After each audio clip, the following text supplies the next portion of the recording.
नमस्कार दोस्तों, जय जोहार। मैं कौशल तिवारी और बिहिनिया संध्या में आपका स्वागत। छत्तीसगढ़ में बैठी डबल इंजन की सरकार का क्या खेल है, क्या गजब कर रही है सरकार। एक तरफ आम लोगों को तकलीफ दे रही है, आम लोगों से पैसा वसूलने की कोई कसर नहीं छोड़ती है, लेकिन दूसरी तरफ सरकार किस तरीके से उद्योगपतियों की गोद में बैठी है। हम हाल के दिनों में बस्तर, सरगुजा, छुई खदान में चल रहे उद्योगों की जमीन के विवाद पर चर्चा नहीं कर रहे। उस मामले में तो सरकार पूरी तरीके से एक्सपोज हो ही चुकी है कि किस तरीके से सरकार इस प्रदेश के जल जंगल जमीन को बर्बाद कर देना चाहती है या पूंजीपतियों के हाथों में सौंप देना चाहती है। आज हम बात कर रहे हैं सरकार के उस रीति नीति का जिसका सीधा असर इस प्रदेश के सभी लोगों पर पड़ रहा है, आम लोगों पर पड़ रहा है। ये मामला आप सुनेंगे तो चौंक जाएंगे। एक तरफ जहां आम लोगों की बिजली 2 महीने नहीं पटाने पर काट दी जाती है, वहीं दूसरी तरफ जो महत्वपूर्ण योजनाएं थी, ऐसी योजना जिसका फायदा प्रत्येक व्यक्ति को मिल रहा था, चाहे अमीर हो या गरीब, सबको फायदा मिल रहा था। 400 यूनिट बिजली माफ योजना का, उस पर किस तरह का खेल कर रही है यह भी किसी से छिपा नहीं है। लोगों में गुस्सा इस कदर व्याप्त था कि आपने सुना होगा कि कैसे महिलाएं महतारी वंदन योजना को वापस ले लेने की मांग भी सरकार से कर दी थी, लेकिन 400 यूनिट बिजली योजना को लागू करने की मांग की थी महिलाओं ने। महिलाएं किस तरीके से गालियां दे रही थी वह भी किसी से छिपा नहीं। ऐसे में जब हमारी टीम ने काम करना शुरू किया तो हैरान हो गई कि सरकार की मंशा क्या है। हालांकि भारतीय जनता पार्टी को व्यापारियों की पार्टी का जो तमगा मिला है वह आज नहीं मिला है, सालों से, यानी शुरुआत से ही भारतीय जनता पार्टी को व्यापारियों की पार्टी कहा जाता था, पूंजीपतियों की पार्टी कहा जाता था। लेकिन सत्ता में आने के बाद भी उसकी यही करनी दिखाई देने लगे तो फिर इसे क्या कहा। और इसका ताजा उदाहरण बिजली विभाग में बकाया को लेकर है। हमने पहले बताया था कि किस तरीके से छत्तीसगढ़ के विभिन्न विभागों में लाखों करोड़ों रुपया बिजली बिल बकाया है, और सरकार यदि कोई व्यक्ति सच में संकट में है और 1 महीने बिल नहीं पटाती है तो लाइन काटने पहुंच, तो दूसरी तरफ बकायादारों को किस तरीके से प्रश्रय देती है यह भी किसी से छिपा नहीं। सवाल बिजली बेचकर पैसा कमाने का नहीं।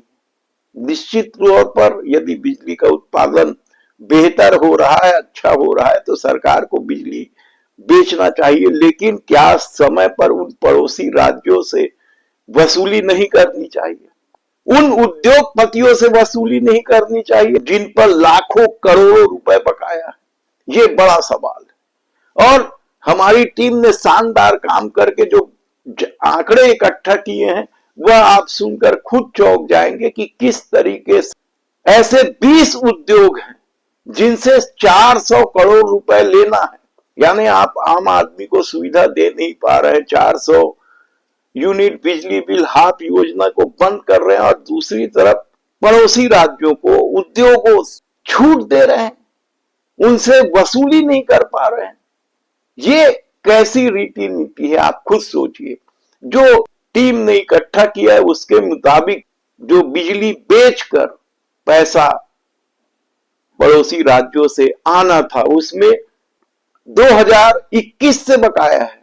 2021 में 3454 लाख, तो 22 में 4380 लाख, 23 में 2897 लाख, 24 में 2345 लाख, तो 25 में 2371 लाख रुपये ये पड़ोसी राज्य से वसूलने, जिसमें तेलंगाना है और भी दूसरे राज्य है जो बिजली छत्तीसगढ़ से खरीदती है लेकिन पैसा नहीं दे रही है, और सरकार केवल चिट्ठी पत्री लिखकर अपने कर्तव्यों का इतिश्री कर रही।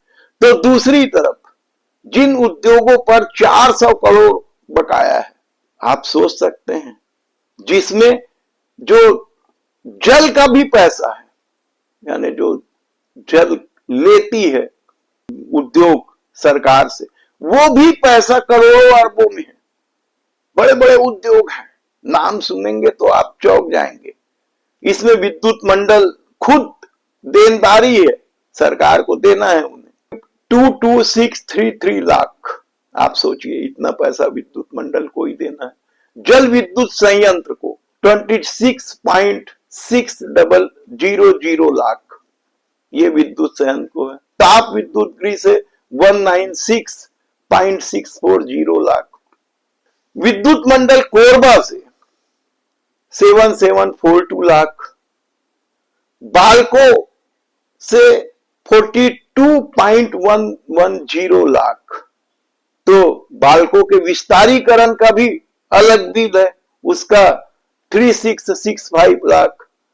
तो बालको 1200 मेगावाट का जो उनका प्लांट है, उससे भी 234 लाख रुपए लेना है, 234 लाख। तो एससीएल से भी 76 लाख लेना है।